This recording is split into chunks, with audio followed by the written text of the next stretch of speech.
All investors, a Bitcoin warning.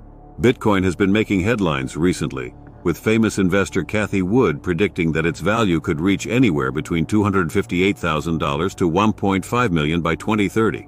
But is this prediction realistic? In this video, we will explore the recent developments in the world of Bitcoin and discuss the potential implications of these developments. One of the main reasons for the excitement surrounding Bitcoin is the potential approval of a spot Bitcoin ETF. This would open up a new wave of adoption for Bitcoin, as companies like Apple could potentially invest a small percentage of their cash reserves into the cryptocurrency. Several wealth management companies have already filed for their chance to invest in Bitcoin through an ETF, and the recent surge in Bitcoin's price can be attributed to the anticipation of this approval. In October 2021, an asset management company called Grayscale filed to convert their futures ETF into a spot Bitcoin ETF. The SEC initially denied their request, but Grayscale sued them and won the case. Last week, the SEC chose not to appeal the court's decision, indicating that they may be more open to approving a Bitcoin ETF. This news has further fueled the excitement around Bitcoin. Cathie Wood, a well-known investor, has made a bold prediction about the future value of Bitcoin. Her base case scenario is that Bitcoin could be worth over $682,000 by 2030.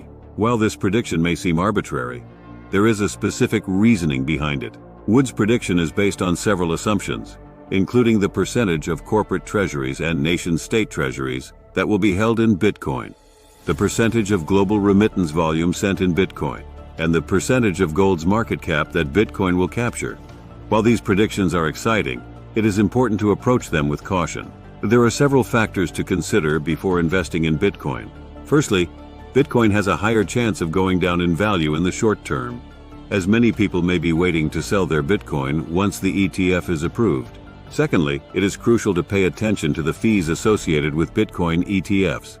These fees can significantly impact your overall return, and some ETFs may have higher fees than others. Lastly, it is important to consider how the ETF will be managed, as different ETFs may have different strategies for managing their Bitcoin holdings. In conclusion, Bitcoin's recent surge in value and the potential approval of a spot Bitcoin ETF have generated a lot of excitement in the cryptocurrency market. Cathie Wood's prediction of Bitcoin reaching over $682,000 by 2030 has further fueled this excitement. However, it is important to approach these predictions with caution and consider the potential risks and fees associated with investing in Bitcoin. As always, it is advisable to diversify your investments and stay informed about the latest developments in the cryptocurrency market. As always, do not forget to like and subscribe to our channel, All Things Money, to see more content like this.